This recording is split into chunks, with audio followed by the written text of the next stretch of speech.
right. So anyway, that Metal Allegiance. Yes. I have not listened to it, but I will give it a listen tomorrow. I think you will dig most of it. Some of it's a little bit out of your realm. You know, some, like the song with the Lamb of God singer on it, I'm sure you'll hate, but most of it I think you'll dig. It's really good stuff. Look at Jackal. That's Thayer's board. Stop using Thayer's old shit. Sorry, Jackal. I had to use what was here. That's Thayer's board. Thayer left it for me. Right. Come on, it was free. Exactly. I talked a little bit during the beginning of the show in your absence about us crossing the 1 million mark on the Spreaker this week, yesterday. Yeah, about time, huh? Shit. Yeah, 1 million.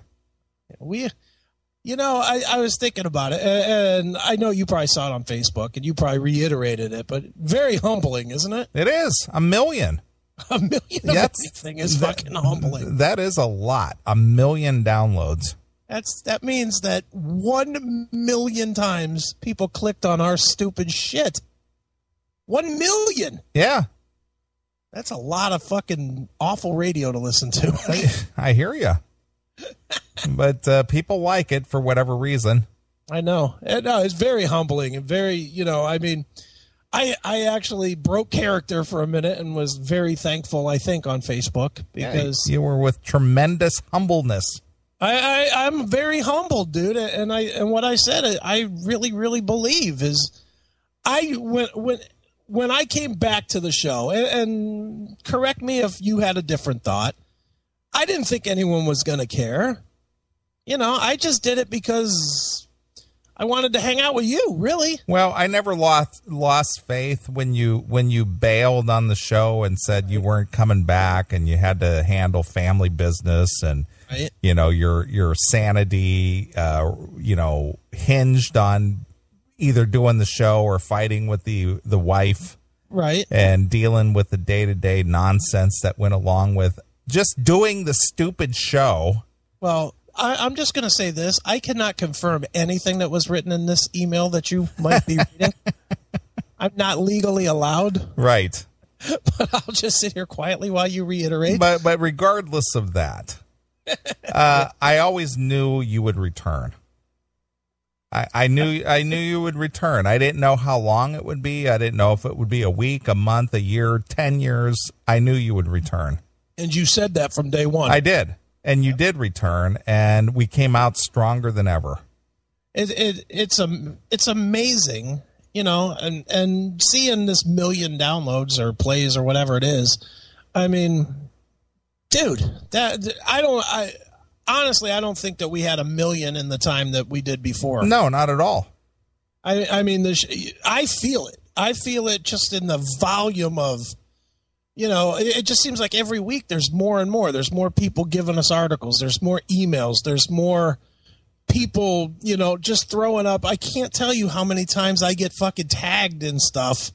And you probably do too on Twitter. Just constantly somebody saying hail and kill or hand chop. Well, the one I noticed that's very prevalent, at least lately. Yeah. Is the shock and outrage. Yeah, shock and outrage. that seems to be in the lexicon of everybody's thought process now, a shock and outrage. It really is. And I saw that, people making comments on your post yesterday. Several people said, "I'm shocked and outraged." And I even saw our good friend Randy Trask pipe in there with, I'm outraged, but yet absolutely, what did he say? What was the word he used? Astounded. Yeah. Yeah. Astounded. Right. I'm outraged, but now I'm astounded. I know it is funny how the show has really grabbed its own life. Yeah. Well, the only way that I look at this, and I look at this not only from an entertainment standpoint of people listening just for mindless entertainment, sure, but I think that I like to think that we raise the consciousness of people who listen to the show and make them more aware of what's going on out there. Sure, and I mean there are some that are just blind followers. If we say it, it's law. Right. You know, I like the fact that a lot of people will challenge us on this shit. Sure. You know, because that's ultimately, you know, you and I have said it a million times. We're not experts on anything. We're just two dickheads. You know, that's it. We're just two working stiffs who work a job just like everybody else. Yeah. It's just that we choose to vocalize it and try to bring it to you on a platform that's actually listenable. Right, exactly. Speaking of Facebook and stuff real quick, I'm going to divert for a second. We can come right back. Did your girl tell you how I absolutely fucking smashed her friend? Well, I was out with her that night, and she was giving me constant updates. So she was glued to her phone, and she was telling me how you were beating ass and having this political discussion, debate, and, you know, so on and so forth. And, you know, all through the evening, her phone was lighting up with new messages, you know. So, yes, I was aware of it. I took her friend to school. Oh, I know. Wow. That was one of the worst beatdowns I've ever given anybody. Right. Well, I believe me, I got the blow-by-blow description. Too funny. Yep. See what that million did? Nothing. Made me still a useless dickhead that likes to fight on Facebook. Right. Exactly. Now, back to that, though. Dude, it's amazing. 1 million, you know, and I'm going to say this, and it's going to sound braggadocio a little bit, and I don't care. No one can touch us. I agree. With what we do, no one can touch us. I agree. And that includes the paid guys. You know, I would put our show next to a Howard Stern, a fucking Opie and Jim. Opie and Jim, any of them.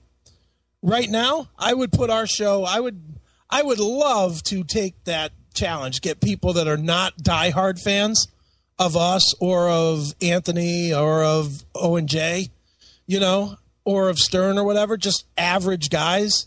I would love to take 10 of our episodes and 10 of their episodes, have people listen to all 10 and then pick. Right. I would love to do that. Sure. I honestly believe we would win it. Yeah.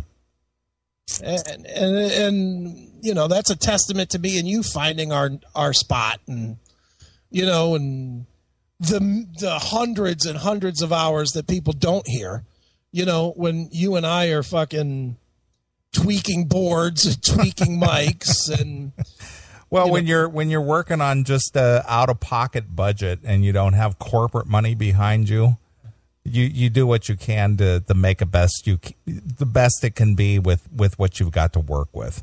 And people have no idea, man. I mean, I know there were definitely times, and the fans never know this, and we never talked about this as far as I know on the show even. There were times where the both of us were fucking fed up with each other about this technical shit. Right, exactly. Well, speaking of that, there will be a new PC on your doorstep on Tuesday. Holy shit. Where? Here? Or at your house. In Ohio? Yeah. Oh, well, maybe I'll have to go to Ohio and see. Yeah. It'll be on your doorstep on Tuesday. Jesus Christ. Thank you, sir. Yeah. It's got Windows 7, but Windows 7 is a solid operating system. That's upgradable to 10 automatic legally anyway. Yeah, it is. It'll probably have the upgrade ready to go, but regardless of that, it's for CMS Studio B. Oh, very nice. So you can have good connection, good sound. It's a good machine. It's what I bought here for the studio. Like that, because then what I can do too is I could take that other machine and I can use that here for Studio C, because that one works pretty good. Yeah. Well, it's got a terabyte hard drive on it. Oh, nice. Yeah. Think of the porn. I mean, that's the studio stuff I can do with that. Sure. Sure. So that will be on your porch on Tuesday. Thank you. And I will be too. Finally, I get to go home. Yay. Oof. This has been a long run. Yeah.